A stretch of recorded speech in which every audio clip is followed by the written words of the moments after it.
tubahaye ikaze inshuti mwese mukomeje kudukurikira, duhaye ikaze inshuti zacu zidukurikira ku Murage TV, duhaye ikaze mwese mwabashe gukora subscribe, tunakangura n'abandi batarayikora kugira ngo mubashe kwikora, kugira ngo mubashe gukurikira ibiganiro bitandukanye.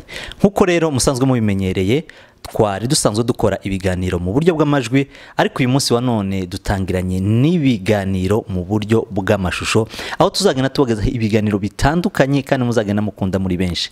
Dushimiye abakoze subscribe, tunakangura n'abandi batarayikora kugira ngo babashe kwikora maze mubashe kwibonera ibiganiro byiza. Rero uyu munsi wa none sindi nje nyine, ndi kumwe n'umutumirwa twabateguriye, aho tugiye kuganira ikiganiro ciza kandi muza gukunda. Ikiganiro cyacu cy'uyu munsi cyitwa ngo bite mu muryango. Ibyo turi buganire umunsi wa none, tugiye kuganira niki gitera amakimbirane mu bubakanye cyangwa se abashakanye. Rero ndi kumwe n'umutumirwa uyu munsi, reka atangire abibwira. Kuri mikro ni jewe Ozero Humuriza, ku buhanga bw'ibyuma turi kumwe na Hatunga. Nitwa Pasiteri Emmanuel Rupande, ndubatse, mfite abana 4, nkaba ndi umupasitori nyoboye itorero rya Grace Tabernacle mu mujyi wa Indianapolis muri Leta Zunze Ubumwe za Amerika. Niho ntuye kandi niho nkorera umurimo w'Imana. Arakoze cyane nkuko mubyumvishe, Pasiteri Emmanuel Musinga niwe mutumirwa dufite uyu munsi wa none, tukaba tumwakiriye tuguhaye ikaze ku Murage TV. Rero reka dutangire tuganira ubu nyine. Uyu munsi wa none nkuko twabivuze, tugiye kuganira niki gitera amakimbirane mu bashakanye. Ese kuva kera abashakanye babanaga gute mu buryo bwa rusange? Ese hari amakimbirane bashoboraga kugirana? Nimba barayagiranaga, hari uburyo bayakemuraga uyu munsi wa none twokwifashisha? Urakoze. Iki ni ikibazo kirekire kandi kinini cyabayeho kandi kiriho, kuko ingo zahozeho. Ubundi ngende umupasitori, Satani arwanya ibintu bibiri. Ikintu cya mbere, Satani arwanya urugo. Niyo mpamvu Adamu na Eva hariya bari muri Edeni habaye ibibazo. Icya kabiri, Satani arwanya itorero. Nibyo bintu bibiri Satani azagwanya. Rero kugeza ubu nyine amakimbirane arahari kandi yabayeho. Ni ingo za kera zari zifite ibibazo, ariko barafite uburyo babikemura butari bo dufite ubu nyine. Ariko n'ingo za kera zagiraga ibibazo. Niyo mpamvu wumvaga kenshi umudamu yarahukanye, abandi ngo yashatse umugore wa kabiri, abandi ngo yasuye iwabo, abandi ngo yashatse undi mugore. Bagiye bapfa utuntu duto n'utundi, ariko bari bafite uburyo bakemuraga ibibazo mu miryango batifashishije za leta na polisi. Bagakemura ibibazo bifashishije abagabo, umuryango, famiye y'umugore n'umugabo, bagahura bagakemura ikibazo cy'umugabo n'umugore bagize, bakabana, bakababarirana, bagakomeza bakubaka urugo rwabo, kandi nta ukomeretse, nta ufunzwe, nta n'ikibazo gihabaye. Ariko nabyo byahozeho. Arakoze cyane nkuko mubyumvishe.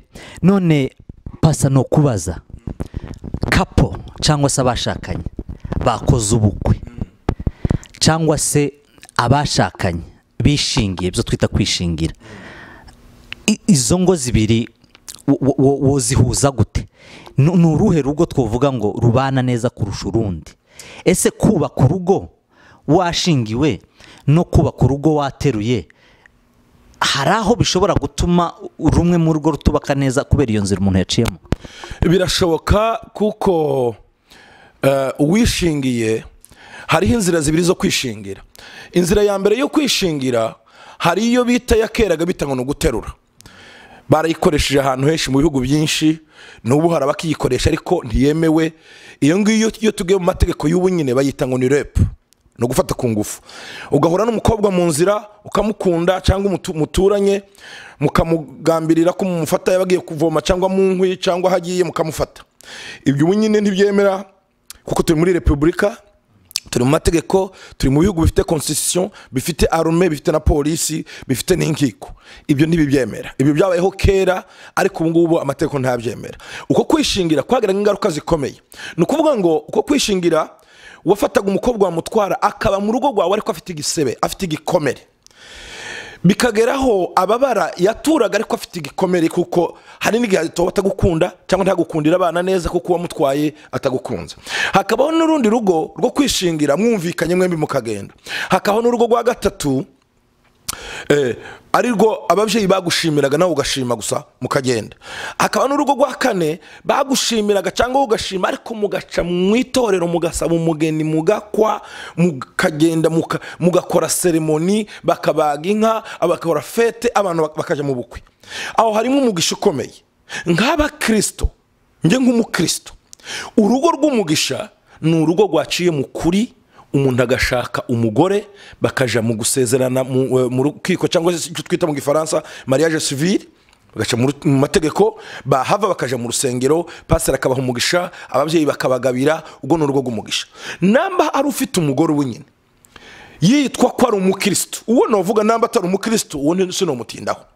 Ariko namba warakijijwe ukaba ufite umugore mutasezeranye either wateruye cyangwa wafashe ibyo bita no kubombora numva abandi muri abantu bo muri Nord cyangwa no gucikira abandi bunyine basigaye babyita abandi mazina ngo no gukocora sinzi uko babyita.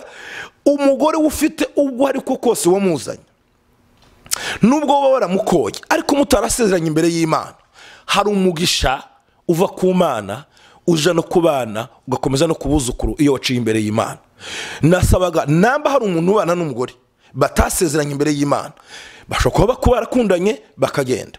Ubu nyine muri Amerika birahari byinshi no muri za Canada Europe no muri Afrika bitangiye kubaho ngo ni girlfriend boyfriend copine na copine bakabyara n'abana batatu ngo ni copine na copine. No, hari cyo mubura barabura kantu gatoya bagomba kuva hariya bakaja imbere y'Imana bakaja gusaba umugisha imbere y'ababyeyi n'imbere y'Imana abakozi b'Imana baramburaho ibiganza. Hari umugisha batarageraho. Niyo mpamvu usanga kenshi abantu bagendana mu muvumo nuko bagiye banyura mu nzira zimwe zidakwiriye Imana idashaka. Imana ishaka yuko tuja mu kuri birije mu gihe baravuga ngo Imana yahozeho kandi iriho kandi izohoraho ntabwo yigeze hinduka. Iravuga ngo nuje noneho gushaka gusa ngo ukunze umujane oya yaravuze ngo muze muca imbere y'Imana imbere y'itorero babasabira umugisha abakuru b'itorero. Ese uko guca mu itorero no gusabirwa umugisha bishobora gutuma nta makimbirane aba mu mago? Ibyo bishobora amakimbirane yobaho kuko atobaho. Hari n'abaciye mu itorero bagira amakimbirane ariko hari umugisha w'Imana hari umugisha uva imbere y'Imana. Ikindi harimo ukuri hari gushakana kugaragara kuri public hakaba n'uri kuri awikoro cyangwa se kumwibanga. Tuba dukeneye ngo abantu bakora ibintu bigaragara bivuye ku Mana biri mu kuri no mu mucyo. Ntabwo dukeneye ibintu abantu bagukora ibintu byo mu mwijima ariko bivutavuze ngo badaciye mu rusengero hari igihe bobana neza ariko hari umugisha babura. Ndabyemera ko bobana neza ariko hari umugisha babura ukoze imbere y'Imana bagasabirwa umugisha. Urakoze nakongera nkakubaza mu by'ukuri abantu babiri bashakana bakundanye ariko nyuma ugasanga haba amakimbirane. Twinjire dusesengure aya makimbirane ku bwabona aterwa n'iki ku bantu babiri baba barakundanye bakabigaragaza imbere y'ababyeyi bakabigaragaza imbere y'itorero ngo warubivuze ariko nyuma hakaza kuzuka ikintu c'amakimbirane. Kuri wewe ubona ari iki kintu gitera ayo makimbirane mu miryango? Ikintu gitera amakimbirane mu miryango hari igitabo nasomye kivuga hejuru ya couples cyangwa se y'abantu bakoza ubukwe kimbwira ibintu bitatu bitera amakimbirane. Ikintu ca mbere gitera amakimbirane no kudashima. Umuntu umwe yakorera undi kindi nta mushime ntamubwire ngo urakoze. Icyo nicyo kintu ca mbere gituma abantu bagira amakimbirane. Ntihabaho appreciation nta gushima. Nk'umugore akenera kumushima akenera ko gift akenera ikindi cyari cyose gituma yishima nibyo yakoze namba yagutekeye uvuge ngo thank you urakoze agaragaza yishime abone appreciation umuntu ushima ibyo yakoze. Ikindi gituma abantu yaga amakimbirane ni ijambo bita sore cyangwa mbabarira. Cyane cyane abagabo b'Abanyafrika abagabo mu biyaga bigari cyane biragoye kumugabo avuga ngo I'm sorry mbabarira nibeshe. None ugasanga mugira urugo rutabamwe imbabazi ubwo rugo ntirwobaho amakimbirane byanga bikunda azohaba. Rero mu gihe ushobore kuvuga ngo aha nibeshe namba ushoboye kumbabarira naje nzo kubabarira kandi iyo uzi ko nkubabarira umbwira amakosa wakoze nubwo naba ntarayamenya none ugasanga n'amakosa bakora yaba gucana inyuma n'ibindi akabazi yuko nimvuga nukuvuga ngo ngiye kuvumbura intara aho yari iryamye nta mbabazi ndi bubone ahubwo akamubesha none ugasanga ni kibazo gikomeye. Icakabiri cyagatatu ni finance na amafaranga none ugasanga barabeshanya kuko batizera umwe akabika amafaranga yaha undi agahisha ni gute abantu babiri babana bagahishanya. Hari nk'ibibazo dufite cyane bunyine ugasanga umugabo afite konte umugore ntariho ugasanga bafite amafaranga umugore ndazi ko hayakora ugasanga umuntu n'abari muri Amerika umuntu agusabye amafaranga ukayohereza utabajije umugore cyangwa umugore akohereza atakubashije cyangwa umugore yagusaba ngo nkeneye kohereza muri umuna wanje amaminerval ngo ndohereze iwanyu none ugasanga umugore karakubesha none ugasanga mufitanye ibibazo bivuye mu kutizerana no mu kutabwizanya ukuri. Igihe uko kuri kwabuze hakabaho no kubeshanya hakabaho no kutizerana niho amakimbirane ava. Amakimbirane rero nimwe burya mu yarema iyo utangiye kutizera uw'Imana yaguhaye mu bana partner wawe muzobana forever atari temporary nukuvuga ngo byanga bikunda wakinguye umuryango w'amacakubiri wakinguye umuryango w'amakimbirane wakinguye umuryango w'ibibazo byanga bikunda hazaba ikibazo mu gihe utavuze ukuri mu rugo rwawe. Abagabo benshi bagomba guhindura imikorere yo muri finance cyane abantu bari muri Amerika. Muri Amerika hari amategeko menshi cyane. Hari itegeko rivuga ngo namba umugabo afite umutungo cyangwa umugore akaba atari kuri konte yiwe ntafite uburenganzira bwo kuja gukuraho amafaranga n'igihe yoba yarapfuye ngeretse azanye amasertifika ya mariage n'abana bakazana certificat de naissance umugabo yasinyeho barangiza bagafata umuloya bakamwishura akaja kubaburanira. Kuki utegereza ngo izo manza zizobeho wazikemuye utarafa? Iyo niyo bita mu cyongereza prevention cyangwa prevention ugakemura amakimbirane azoba utarabaho. Nukuvuga ngo umugore wanje agomba kuri konte yanje nawe yaba afite iyo nkayibaho akazu igihe hobe ikintu runaka ngiye ku kazi ngakorwa impanuka sintahe umugore wanje aje kuri konde agafata amafaranga n'abari assurance dufite akemura ibibazo akampamba cyangwa akemura ibibazo by'abana akakora ibibazo kuko nabandiho kuko nabiteganyije. Ariko umuntu ariho ukabana n'umuntu utamwizera utamwereka ikiri ku mutima wawe utamwereka naho ubutunzi bwawe buri. Bibiliya ivuga ngo umutima w'umuntu ahuri niho n'ubutunzi bwiwe buba. Namba umutima wawe uri ku rugo rwawe ntago wowe uhisha amafaranga ukorera. Ni byiza ko wereka umugore wawe imitungo yawe. Ikindi cya kabiri ni byiza ko musangira amafaranga yawe. Ni gutuje kurya inkoko mu kabare tuyisangire n'umugore wawe. Hari abantu baza bansitse cyane ugasanga huye n'umugore wundi cyangwa umukobwa wundi bagaseka he bagakubitana high five. Yagera mu rugo gwe ntaseke n'abana be ntaseke na mushikiwe ntaseke n'umugore we. What's going on? Bumeze gute?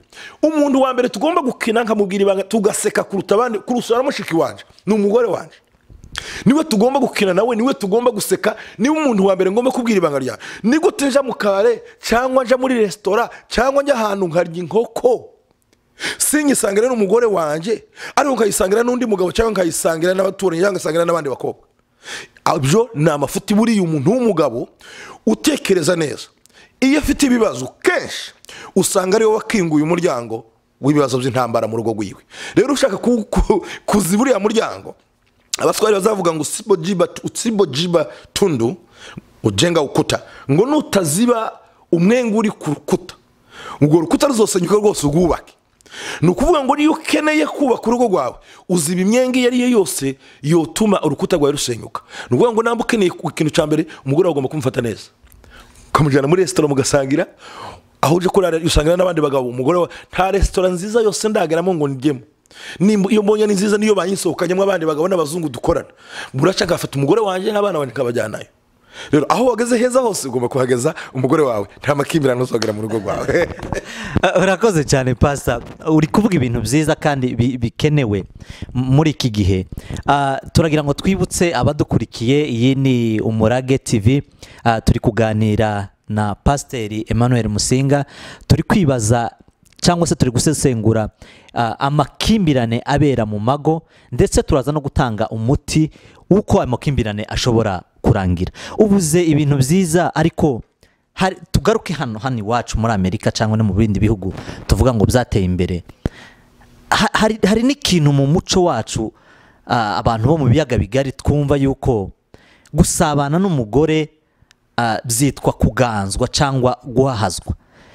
Ese nawe ibyo bintu niko ubibona? Oya, ntabwo ariko mbibona, ibyo ni imico ubundi tugomba kwemeza ibintu. Muri sociology baravuga ngo umuntu wese abona ko umuco wari mwiza kuruta uw'abandi. Imico y'Abanyamerika nuko bagira mikeya cyane, imico y'Abahinde, imico y'abantu muri Europe, imico y'abantu muri Aziya, muri Amerika y'Amajepfo, imico y'abantu muri Aziya, imico y'Abashinwa ntabwo ari imico iwacu. Urebye ibyo barya, urebye uko bambara, urebye ibyo bakora, twe tubona ko ari ibitangaza n'ibyago. Nabyo barebye hari ibyo dukora tukabona ko ari bibi. Hari ibyo babona ko dukora bibi, hari n'ibyo tubona nawe ko bakora bibi. Nukuvuga ngo umuco wese ugira ibyiza ukagera n'ibibi. Hari ibintu byiza by'iwacu byo kubahana, byo gusangira, byo kubana n'abavandimwe, ariko hari n'undi muco mubi wo kwigiza nk'umugore wawe umushire hariya kure. Mwatembera mu muhanda agendere kure, mwaje ku meza aje kure, mwaje kuganira n'abantu aje kure, waje kugabanya imitungo yawe aje kure. None si we si umwana wo muri uru rugo. Ibyo bigomba iyo ngiyo niyo bitangwa ni gender. Nukuvuga ngo kera habayeho gender issues, ibibazo by'ibitsina. Igitsina gore kirigira kure, igitsina gabo nico gikora. Umwana w'umuhungu agatangira gutegeka, hari abagore bakuru batovuga kandi nabo bafite ubwenge. Ico nje nemera, umuhungu n'umugabo ariko n'umukobwa n'umwana kandi afite ubwenge. Nabashatse umugore ntabwo nshatse umuboyi. Shatse umugore ni partner wanje, numufasha. Nikora bibiri ivuga bira ntabwo yavuze ngo nkuzaniye umuntu uzogukorera mu rugo, yaraze nkuzaniye umufasha. Umufasha ni umujanama, n'umuntu muzobana mukuzuzanya, mugomba kwegerana, mugasangira, mugatemberana, mugafatikanya, ntabwo yakuganje. Reka nguhe urugero mwene data, arakora nanjye ndakora, none ni gutashika mu rugo nongere kandi nicare afite abana akora ibintu byose, sinomufasha ahubwo n'umwana. Mufashije umwana ibose ni machine ifite amaboko 10. Tugomba gufatikanya kugira ngo dushobore kuzana income mu rugo. Urugo rwose rwavuze ngo umugore ntakora muri Amerika nabakene, ariko iyo mufatikanyije umugore agakora nawe ugakora, muzana income z'abantu babiri, kugira ngo salaire z'abantu babiri iyo zinjiye mu rugo murakora. Ntibishoboka ko umugore yokora utamufatiye abana. Umufatira abana nawe kaje ku kazi, yagaruka nawe agafata abana nawe kaje ku kazi. Umuntu washobe kubizumva iyo system akayumva, ubu nyine hagaze neza, ameze neza. No muri Afrika uzumva wese ubuzima bwe buzoroha, nukorosha ubuzima. Umuntu ukorana n'umugore wiwe bakubaka urugo rwiwe si ukugwanza, ahubwo nukuba smart, n'umunyabwenge. Nambuhaye unyumva aho uri hose, wige kubaka urugo rwawe ufatikanyije n'umugore wawe. Numusiga inyuma byanga bikunda, ubukene buzogutahaho. Gerageza ukorane n'umugore wawe, umufasha abana aje ku kazi, nava fata abana nawe ukora ikindi mu rugo, mufatikanye. Gufatikanya n'umugore gukora ntabwo ari ukuganzwa, ahubwo n'ukubaka urugo rwawe. Kera numvaga abavyeyi bavuga ngo kora turye ntibamwo ubuja, gukorera urugo rwawe nta gasuzuguro kabamo.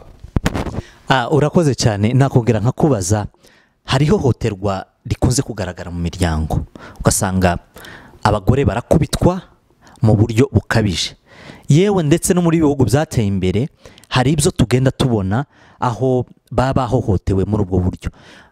Ibyo bintu wowe byakira gute, ubifata gute nko kumva umuryango cyangwa se abashakanye bameze batyo? Nambura umugabo turi muri 21e siècle ugikubita umugore ufite ikibazo, afite ikibazo gikomeye. Hano muri Amerika ho novuga ko uwo muntu atazobana n'uwo mugore, anamukubise leta kabimenya, umugore nubwo atabitanga raporo arafungwa akaje muri prison. Hari ibyo dukora by'imico, ariko noneho n'ibyo natanga imvuga, hari n'amategeko. Hari amategeko arengera igitsina gore, hari amategeko arengera abana, hari amategeko arengera inyamaswa, hari amategeko arengera ibidukikije. Ntabwo wofata umugore washatse umwana w'umuntu umufate icyo nka domestique cyangwa se nkufite mu nzu. Iyo niyo bitaho ni abuse. Iyo utangiye abuse yo gutuka umugore ukamufata nabi, nukuvuga ngo uri mu nzira yo gusenya umuryango wawe, kandi iyo mu nzira yo kurangiza nabi. Umunsi leta yabimenye uzofungwa, bakwakuwa umugore bakubwire ngo ibirometero 10 naho umugore wawe ari. Ese ni ngombwa yuko umugore mbwe yahohotewe agomba kubigira ibanga? Abigize ibanga biramureba, ariko ni byiza ko abibwira umugabo akabireka, umugabo yabyongera akamuhamagarira abagabo cyangwa akamujana imbere y'amategeko. Kuko ntabwo hari iteko rivuga muri Amerika rivuga ngo kirazira kandi kiraziririzwa kubabaza umubiri w'undi muntu, biri muri constitution. Ikindi muri Amerika baravuga ngo si byiza kubwira undi muntu nabi, nibyo bita muri Amerika to offend somebody.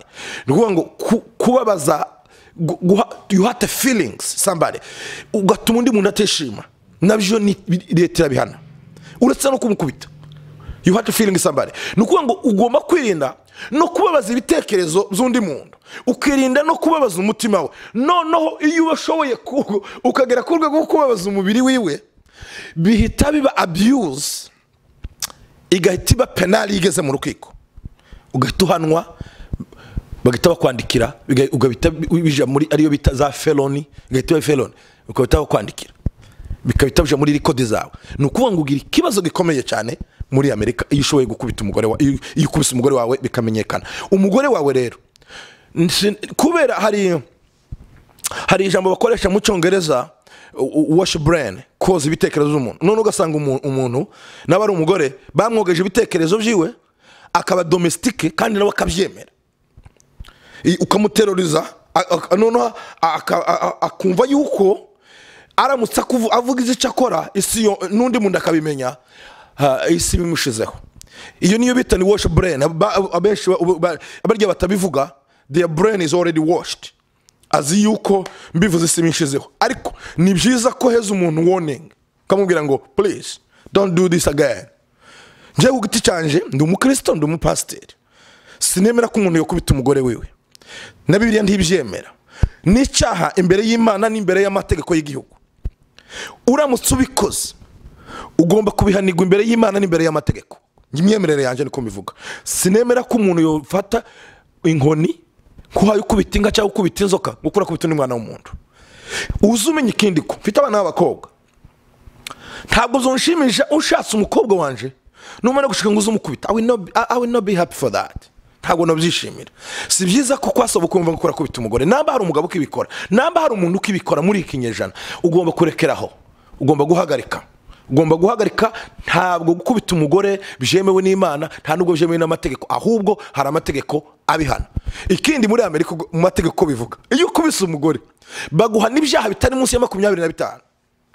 Icyaha cya mbere ukoze ubabaje umubiri w'undi muntu, icyaha cya kabiri ukoze ubabaje feelings z'undi muntu, imitekerereze ye wamukanze wamututse, icyaha cya gatatu ukoze uwahamuye abana mu nzu, icyaha cya kane ukoze utuma abana batarya neza, icyaha cya gatanu ukoze utuma batiga neza, icyaha cya gatanu ndatu ukoze uteje umutekano muri quartier, icyaha cya gatandatu ukoze ukubise umunyamerika utemera gukubitwa.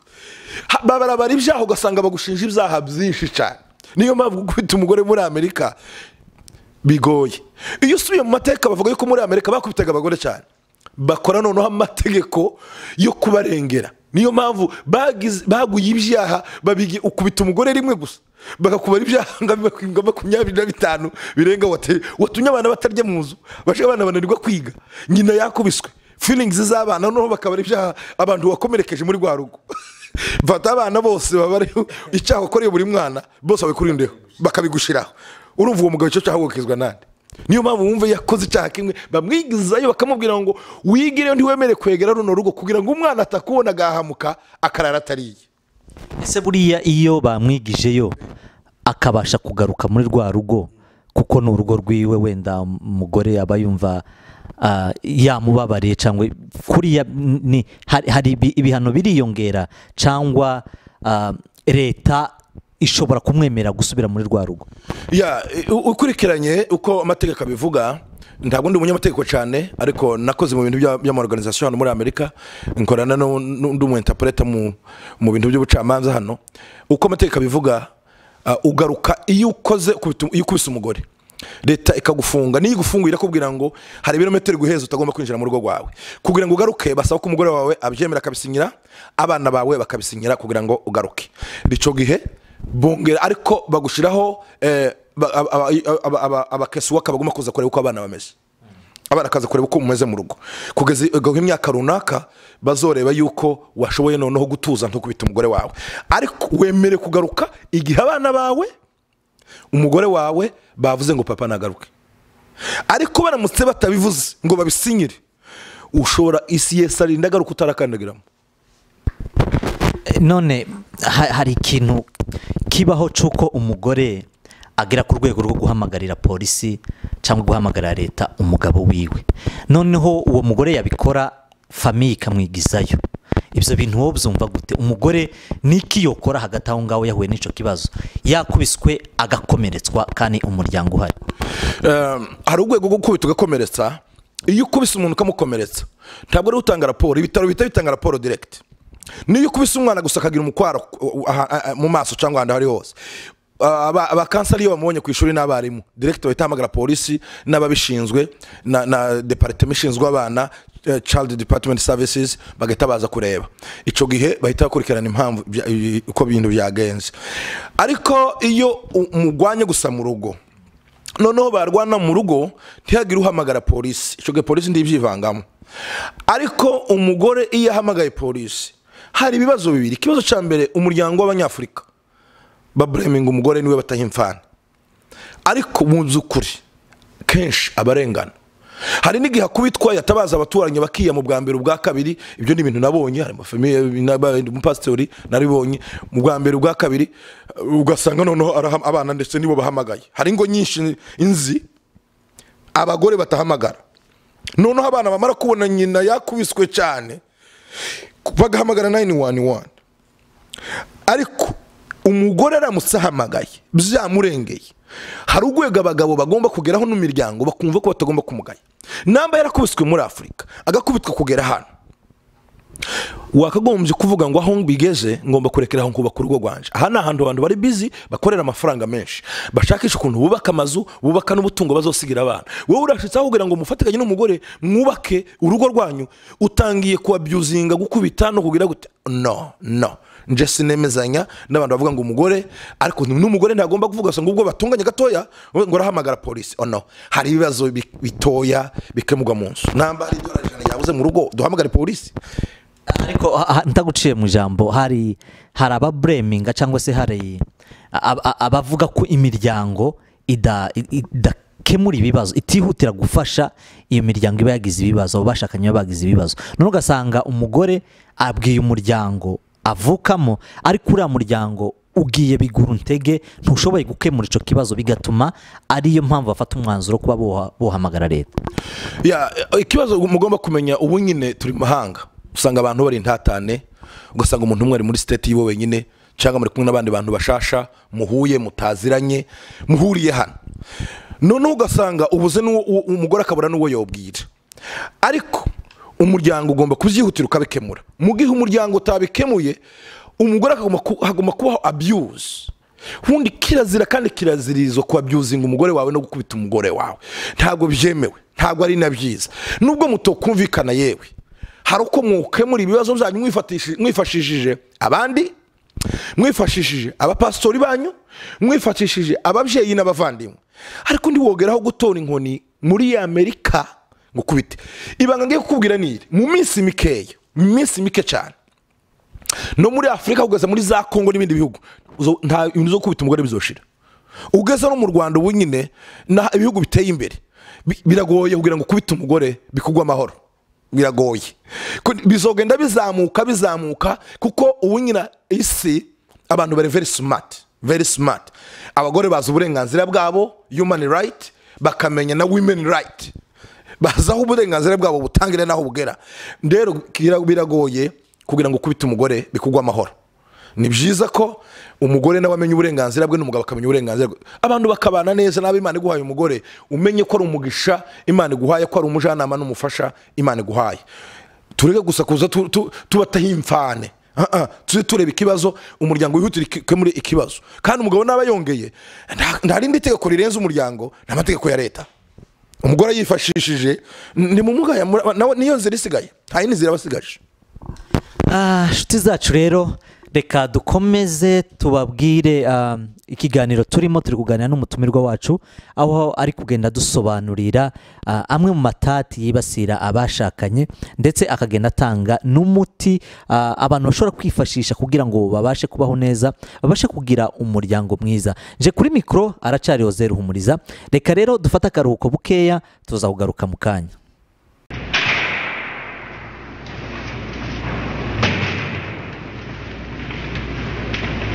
Twongeye rero kubaha ikaze kandi nyuma y'akaruhuko gato twari dufashe twongeye twibutse n'abandi baje ikiganiro twagitangiye turi kuganira na Pasiteri Emmanuel Musinga, turi kuganira hejuru y'ikiganiro cyitwa bite mu muryango, aho turi kugenda tuvuga amatati aba hagati y'abashakanye cyangwa se ibibazo biba hagati y'abashakanye, turugenda tubisesengura tubivuga ndetse tunatanga n'umuti, tunatanga n'igisubizo cy'uko abashakanye bashobora kwikura mu bibazo. Rero twakomeza mbaza Pasiteri Musinga, twavuze cyane hejuru y'ibibazo by'umugore n'umugabo bagiriye mu muryango imbere y'abana, umugore gukubitwa cyangwa se umugabo kuza yasinze agateza ibibazo n'ibindi twavuze byose.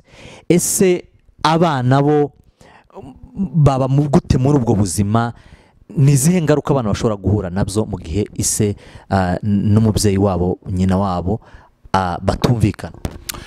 Urakoze. Ingaruka ya mbere izihaba iyo ukubita umugore, abana baza bakura bakwanga. Abana ntabwo bakunda se kuko bakubitira nyina, ntibibanezeza cyane cyane abana b'abahungu. Iyo babona buriya abahungu bakunda abamama babo cyane. Iyo ukura bagukubitira nyoko ntabwo unezerwa, ntabwo ukunda so kubera yuko yagukubitiye nyoko. Icya kabiri, abana bakura nabi, abana bakura batamerewe neza, bakura biga nabi, nta mahoro bafite mu rugo kuko bazi ko batahira mu ntambara. Hari n'igihe bakumva bakagira ubwoba ugasanga ni ntarije mu nzu, cyane cyane nk'abagabo basinda, abagabo baza mu rugo basinze. Ntabwo ari byiza, ntabwo ari byiza. Ikindi, abana nabiyo bamaze gukura usanga bakubita abagore babo cyangwa bagizana ibibazo iyo bashatswe niyo bashatse. Si byiza iyo kubita umugore, byanga bikunda biba heredite biza mu miryango yawe. Ikindi nkunda kwigisha abantu benshi, gukizwa n'uburenganzira bw'umuntu. Nahise ngo gukizwa ndakizwa, nta muntu wambwiye ngo kizwa, numvishe babwiriza ndakizwa. Ariko mbwira abantu, namba waranze gukizwa n'uburenganzira bwawe, nawe inzoga n'uburenganzira bwawe. Kiraziririzwa kuza ibibazo wavanye hanze mu kabare ngo ubizanye mu rugo rwawe. Ugenda uvana inzoga mu kabare uzizane mu rugo rwawe. Ni ukuvuga kura training abana bawe kunywa inzoga. Ibyo wakoze byose hanze. Hari n'abantu usanga n'abari mu makanisa n'abari mu mago amakimbirane bafite hanze bakaza kuyavuga mu rugo. Burya ubu ha training abana bawe kuba wowe, kuko abana ni photocopy yawe. They imitate you, they gonna duplicate you. Kandi umwana burya ngo azakora ibyose yakoze kabiri. Naba wahora kunywa icupa rimwe ry'inzoga, umwana azanywa abiri. Naba kubitaga umugore wawe rimwe, umugore azamukubita kabiri. Ni ukuvuga ngo abana bawe uzuhaye ukora, they will be you twice. Bazoba wewe inshuro zibiri. Rero ugomba gukora byiza kugira ngo usigire abana bawe umurage mwiza. Iyo mu rugo hari amakimbirane, abana ntibagira amahoro, abana ntibishima, abana ntibanezerwa. Kandi gituma umwana akora neza akanagira n'ubwenge niyakuza afite ibyishimo. Buriya ibyishimo no kunezerwa ni kimwe bituma n'ubwenge bubaho.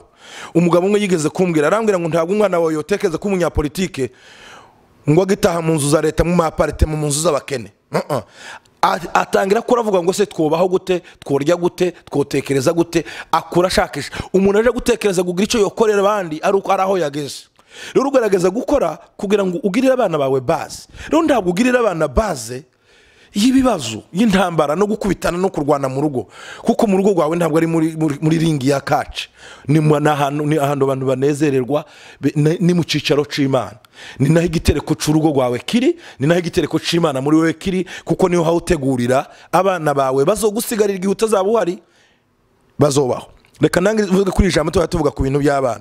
Nasunya akantu kamwe kuri Facebook karambwira ngo nukenera nugira vision, ukagira vision, ukashaka gukora vision y'umwaka ngo uzotera igiti cy'umwumbati ngo cyangwa utere umuceri.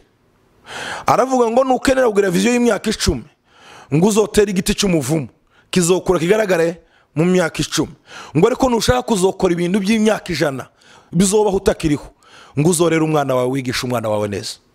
Nukuvuga ngo namba ukeneye mu rugo rwawe ruzobaho n'izina ryawe rikabaho, uzirinde gukubita umwana wawe no gukubita umugore wiwe cyangwa umugore wawe umwana haya kureba. Bizokugirira umugisha n'igihe utazaba uhari, hazaba hari umugisha aricyo bita mu cyongereza legacy, umurage wawe uzobaho n'igihe udahari. Umuntu uzosigarana umurage wawe, uwa mbere n'umwana wawe, uwa kabiri n'uwo wigishije. Nabo bantu babiri gusa, imirage gusiba hano habiri, n'abantu wigishije cyangwa wafashije nabo wabyaye, niwe basigarana izina ryawe n'umurage wawe. Ubu nyiri byo nkora nibyo data yambwiye, ubu ndakihari. Ntuvuga ngo ibyo yakoze ko ndabikora atakiriho. Nukuvuga ngo ibyo ukora mu rugo rwawe umenye yuko bizosigara utakiriho. Ufata abana bawe neza aho uri hose, wite ku bana bawe kuko abana bawe nibo bazokuvuga n'igihe utazaba uhari. No kubaza ubukene iyo bimpamvu y'amakimbirane mu muryango cyane cyane. Umuntu wese ufite umugore, iyo umaze kugira umugore niho uzumenya ikibazo cy'ubukene, uzucumva ukakibona, ariko kizakikugeraho neza iyo wabyaye umwana. Nuwe ngo umugore ntazamenya ko mwakenye, ashobora gusaba umwenda cyangwa ibiryo runaka utagiye no ku kazi, nta kazi ufite, nta mafaranga ufite. Ubukene ni kimwe mu bibazo bitera nabyo ibibazo mu rugo. Imana ikagira amahirwe ikaguha umugore mwiza wihanganira ubukene aho mubana neza, ariko ugomba gukora ibishoboka byose umugabo wese ukarinda ubukene ko buza mu rugo rwawe. Ubu dufite ikibazo cy'abantu bakenye kubera bo. Tese kubera bo gute? Badakora. Ugasanga umuntu w'umugabo ngo sinokora kariya kazi, nta degree ufite, nta masters ufite, nta high school ufite, ntiwize. Kuranga akazi, icyo umugore wawe akeneye ibiryo ku meza, icyo abana bakeneye ibiryo ku meza n'igisenge hejuru yabo batanyagirwa, bakeneye kuba mu nzu. Rero ugomba gukora ibishoboka byose providinga food, ibiryo ku meza n'inzu bararamo. Rero utabikoze niyo twita ngo ni ba irresponsible. Ubu irresponsible bwawe nabwo buzana izindi conflict mu rugo. Ugomba kugerageza ugakora, ariko nabyo ugatoza n'umugore wawe gukora. Wamara ukemenya ko mufatikanya n'umugore wawe kugira ngo muzane income mu rugo. Nudafatikanya n'umugore wawe, hari umunsi ugomba gusigara gukora ibintu byo mu rugo, umugore wawe akaje gukora. Umugore wawe ni gutava gukora akaza kandi ngo yongera gutekera kubure mu nzu agire gute. No, hari ibintu twabayemo iwacu, umuntu agakora wagera ku rwego runaka, ngo ntibugikoze uyu murimo n'uw'abagore. Oya, uw'abagore ni umurimo, n'uw'abagabo ni umurimo. Umurimo wose wo gufasha urugo rwawe, wo mu rugo rwawe, si uw'umugore, n'uwawe. Umugore akarakora urugo rwawe, nawe kurakorera urwawe, mwembi muruzuzanya muri uru rugo. Murakoze. Hari ikintu wavuze cy'abantu badahuza amabanki cyangwa amakonti yabo bahemberwaho, ariko ndumva ko n'abafite cyangwa twita abakire nabo birashoboka yuko bogirana ibibazo kandi bakize. Birashoboka cyane, ahubwo nibo bagira byinshi. Buriya abakene kenshi bagira ibibazo, ariko bagaragaza kuzihanganira kuko bafite hope, bafite kwizera yuko ejo hacu hari heza. Abakiri iyo bageze iyo baja babonye ibyo bashaka, kenshi usanga nabo bagira ibibazo. Hari ikibazo muri Amerika, dufite ibibazo byinshi byo gusanga umugore ndaza amafaranga yazaje cyangwa azayohereza amafaranga atabwiye umugore, gusesagura, hakabaho gusesagura. Ni byiza umugore kandi ndambwira abantu ngo njyewe nakoze ndi umusibirate, nashatse ndi umupasitori, nabonye umuntu atunga amafaranga ari umusibirate abujya ashira. Mbona no gutunga amafaranga uri kumwe n'umugore, kenshi utamubwiye ukayakoresha uko ushaka. Mbona no gutunga amafaranga we yabwiye umugore. Izo nzira zose ko ari zitatu. Amafaranga mwavuze hamwe n'umugore mukategeka uko akora, niyo aramba mu rugo, niyo akora ibintu byinshi, kandi niyo musiho saving. Igi nabo ukeneye gutunga amafaranga, uzige gukora budget yawe cyangwa amafaranga ukorere hamwe n'umugore, umubwire ngo dufite aya mafaranga turayakoresha uku nuku nuku. Amafaranga yanyu azogenda neza kandi uzoje kumara umwaka umwe ufite ibihumbi 10, 20 kuri konti utazi ko byahagaze, kuko umugore yabishize mu rutoke. Ariko iyo ubikora wenyine bizana ibibazo. Ikindi kibazo gihari niyo mwembi mwinjiza amafaranga, mwamara kwinjiza amafaranga cyane cyane ku bagabo b'Abanyafrika, none ukumva ko iwanyu aho we uvuka niho hafite agaciro kuruta aho umugore wawe avuka. ufite nyoko nawe akagira nyina, ufite se nawe akagira se, ufite bamuvukana nawe akagira buvukana, ufite banyogosenge na ba se wanyu nawe akagira banyirasenge na ba se wabo. Ari ukavuga ngo njewe ndafata amafaranga nkemura ikibazo kiri iwacu ariko nitwafata $100 ikemura ikibazo kiri iwanyu, aho nabyo bizana ibindi bibazo, ibyo bizana izindi conflict. Ni byiza ko nimugana muri finance mu biganire uhe valere needs ziwe, navuga ngo iwacu papa nawe afite ikibazo, wemere ko ugomba kohereza sobu kwa amafaranga, wemere ko ugomba gufasha aho umugore wavuka, kuko nawe n'umwana wawe nubwo ari umugore wawe n'umwana uvuka mu rundi rugo. Nako numufata ngaho iwe adafite ahavuka, nukuvuga ngo abaye domestic, abaye ikintu kiri aho ngaho gusa. Rero ibyo nabyo biri mu kuzana izindi conflict. Gusa ngo umuntu yohereje 5,600 biragiye, cyangwa umuntu aguza inzu, umugore ntazi ko inzu yaguzwe iri aho ngaho, none imodoka yo guca hejuru iyo nzu yoje mwonde, iyo nzu leta irayitwara, niko itegeko rivuga. Rero ni byiza ko mu butunzi Imana iguhaye ko mu buganira n'umugore mukabusharinga, mugatekereza mwembi uko mubujera no ko mubukoresha nabo muzobusigira, kuko mwembi ntimuzi uzopfa mbere, ntimuzi uzopfa mbere. Ubu ari gihe wobwirunda ubutunzi bwose warangiza ugakenyuka, noneho mugakena. Nabahaye umugani mu rusengero ushize, nabwira umugabo w'umunyamerika, si umugani ni ibintu byabayeho.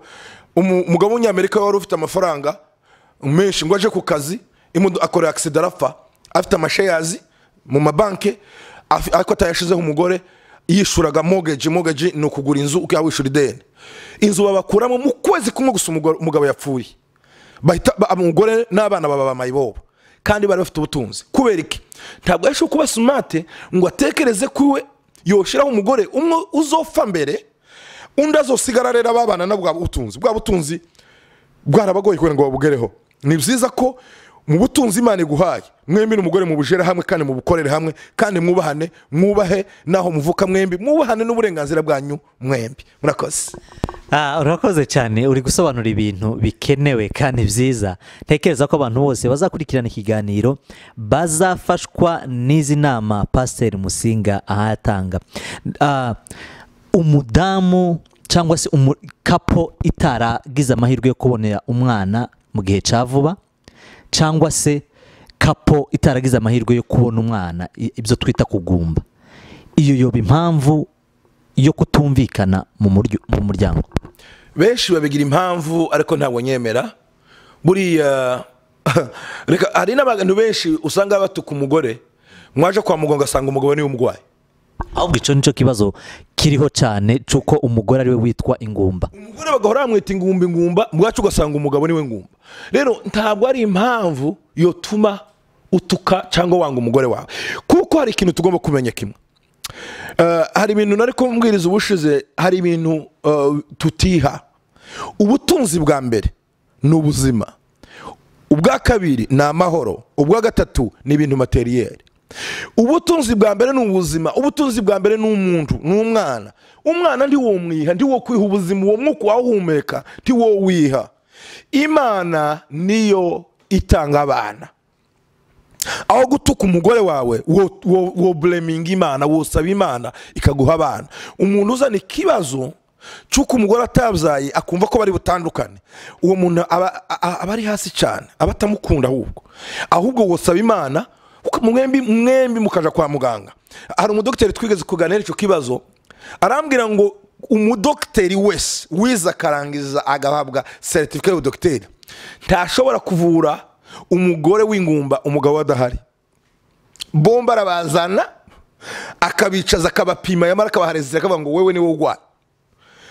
Ariko ni gute twebwe dupimisha amaso n'ibitekerezo gusa? Mwajara mu gituraga ho muri utuvuga ngo uyu mugore ni ingumba, umugore ni ingumba, muzi umugabo wese we ni ingumba cyangwa nibiki.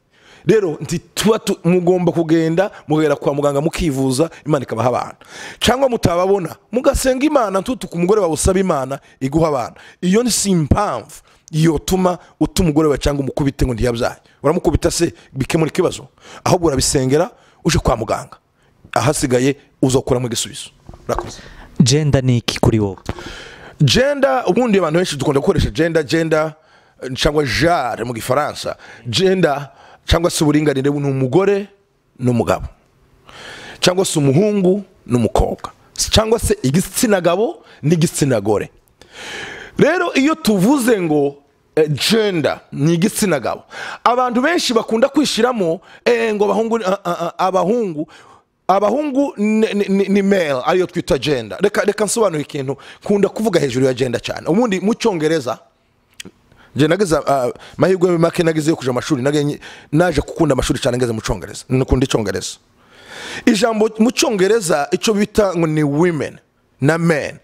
Gender umugabo bamwita ngo ni man, umugore bakamwita ngo ni woman. Mukindi bakavuga ngo ni female na male. Male ni ukuvuga ngo ni umuhungu, female ni umukobwa. Iyo niyo bita gender. Women bafata M I bakongeraho WON igahita iba women. Bivuga ngo ni men plus woman, bigahita bivuga ngo ni umugabo ufite indi byara. Woman bahita bafata N M na I na N bajongeraho igahita iba woman.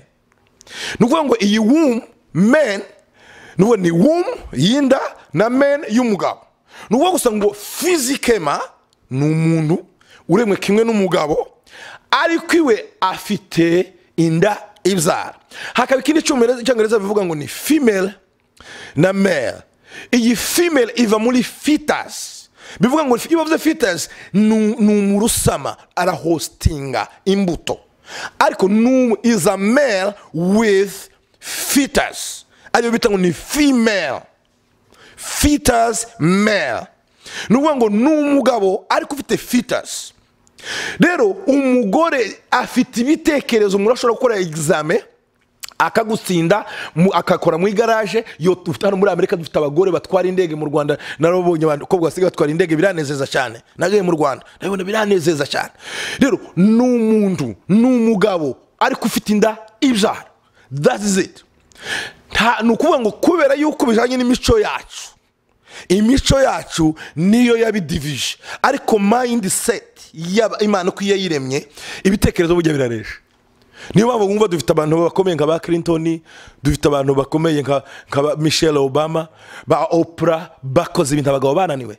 Rero abo ni abantu bashoboye gushira amanga ntibita ku magambo abantu bavuga. Ubundi reka mvuga ikintu cyane nkibwira abagore bose, umugore uzokurikira iri jambo ndagira ngumbwira umugore wese unyumva, don't allow what people talk about you.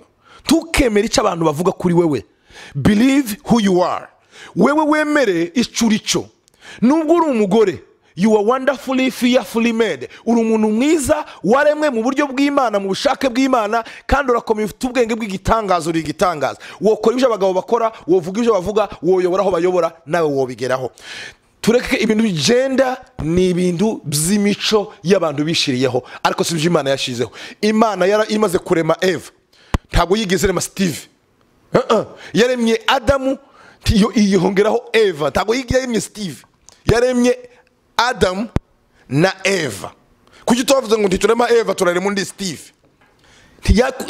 Ni ukuvuga ngo umuntu ukwiriye kuba hafi y'umugabo ni umugore, kandi uwo mugore nuko afite ubwenge bwinshi. Abanyamerika baravuga ngo umugabo wese wakomeye nuko yagize umugore ukomeye nyuma ye. Urakomeye, uri igitangaza, wokora ibikomeye. Abana bawe b'abakobwa uzabashire ku ishuri, bazokora ibirutu by'abahungu bawe bokora, bazokora ibikomeye, bazokora ibyo abandi bakoze n'ibyo abandi batarakora bazobikora. Nta bintu byo ngo umukobwa arava ku ishuri ngo umuhungu yige. Bose n'abana, bose n'abantu, bose bafite uburenganzira buresha imbere y'amategeko n'imbere y'Imana, kandi bose bafite ubwenge bwo gukora ibikomeye. Abantu abafilosofi baravuze ngo abagore 99% nibo bafite ubwonko bwibuka cyane kuruta abagabo. Rero abagabo bakabasubiza inyuma. Ntukemere umuntu ugusubiza inyuma. Wemere yuko uri icaremwe n'Imana kandi kizokora ibyo Imana yashatse kubikora. Reka kuba domestique, reka abantu bagufinyirize nawe ujemere. Oya, ntukabyemere. Ariko uzubahe, ukunda abantu. Ubu ninjye ndavuga gutya ngo ntugasuzugura abantu kandi ntugatinya abantu, ahubwo uzubaha abantu. Uzubaha umugabo wawe, ukunde papa wawe, ukunda abantu, wige neza, ushakishe Imana zo guhibya ushaka. Urakoze.